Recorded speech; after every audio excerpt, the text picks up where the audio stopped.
এবার অসীম, এবার অসীম তুই যেমন একটা মেয়ে দিস বেটা, আমি তো ভয় আছি। এই যে দেখ কি কথা হও বেটা, এমনি কটালি আরে বেটা কই আমার লাগে কোনো কথা আছে নাকি? যেই কোনো পড়ানোর সমস্যা নেই। এখন তো এই তো খাইতে বেটা কথা কইবে, খাইতে কথা ঘুমাইতে কথা কইবে না, তাহলে শোনা হও রিচার্জ তোমরা নিয়ে যাবে কই এই কাল খাও বেটা, রিচার্জ করে 250 টাকার অফার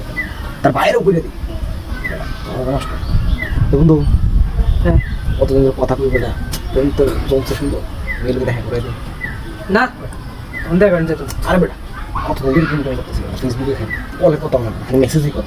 বুঝলো না দেখেন কিরকম আরে বেটা এখন কি কথা বাড়ি আরে মেলা দূরাবি তোর বাড়ির লোকে না বেটা তোর বাড়ির কাছে না, না। দেখা করতে সমস্যা কি বেটা বাড়ি দূরাবি মেলা আরে, দূরাবি কি কথা বন্ধু একবার দেখা করে দেবো, একবার দেখা করতে বন্ধু কি হয়েছে বলবো আরে বেটা একদম সার্থক হয়েছে বন্ধু বাড়ি তো বেটা মেলা দূরাবি তুই কিভাবে এখন এখন আরে, দেখা করলাম একটা বার বন্ধু জাস্ট একটা বার দেখা করে তাই সম্ভব বেটা আর বাড়ি